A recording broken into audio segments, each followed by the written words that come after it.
Programang ito ay rated SPG. Striktong patnubay at gabay ng magulang ang kailangan. Maaaring may masiselang tema, lengguwahe, karahasan, sexual, horror o droga na hindi angkop sa mga bata. Isang pagpalang araw mga kapamilya, welcome back at narito ang mga dapat nating abangan sa FPJ's Batang Quiapo. Tumatakbo si Hector at sinusundan ng putok si Don Julio, ngunit siya ay pinigilan ni Ponggay. Anong alibay kaya ang ginawa ni Ponggay upang hindi maghinala si Hector at para tuluyang makatakas si Tanggol? Alamin natin yan sa dulo ng bidyong ito. Nang makita ni Tanggol na paubos na ang mga pulis ay agad niyang sinabihan si Ramon na pwede na nilang maitakas ang kanyang lolo Julio. Agad siyang sumugod para tulungan si Ramon at Don Julio. Ngunit nakita niyang naroon pa rin si Hector, kaya siya ay nagsisilbing lookout habang kino-corner itong si Hector. Dahan-dahan namang tumakas sa likod si Ramon at Don Julio upang hindi agad mapansin ng mga kalaban. Habang sila ay tumatakas, ay biglang napaisip si Don Julio at naalala ang kanyang mga pagkukulang kay Tanggol at Ramon. Agad silang nagmadali na tumakas ni Franco dahil sa kaliwat kanang putok ang sumusunod sa kanila.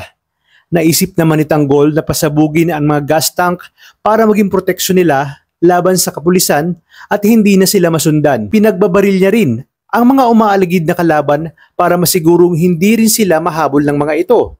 Sa gitna ng bakbakan ay biglang lumitaw si Hector at nagharap sila ni Tanggol. Hindi nagdalawang isip si Tanggol na barilin itong si Hector nang makita niyang tinatarget nito ang kanyang lolo Julio na siyang dahilan kaya't bumagsak ito. Nagulat naman si Ponggay nang makita niyang binaril ni Tanggol si Hector at napasigaw siya kay Hector. Agad naman pinag-utos ni Hector na barilin ni Ponggay si Tanggol. Ngunit natagalan si Ponggay at nahihirapan siya sa pinag-uutos ni Hector. Nang mapansin ni Hector na hindi kayang barilin ni Ponggay si Tanggol, ay pinilit niyang tumayo at inagaw nga kay Ponggay ang baril.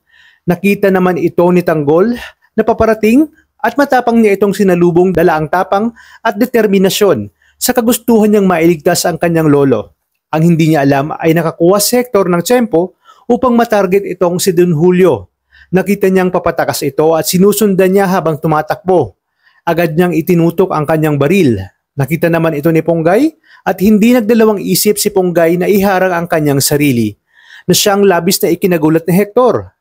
Iginiit ni Ponggay na masyadong delikado, na sumusunod pa siya kina Tanggol dahil napakaraming mga kasamaan si Tanggol. Ayaw niya umanong malagay sa alanganin ang buhay ni Hector. Isa ito sa mga alibay na ginawa ni Ponggay upang lituhin si Hector at tuluyang makatakas sina Don Julio at sina Tanggol. Nabigla naman si Hector at naramdaman niya ang pag-aalala para sa kanya ni Ponggay.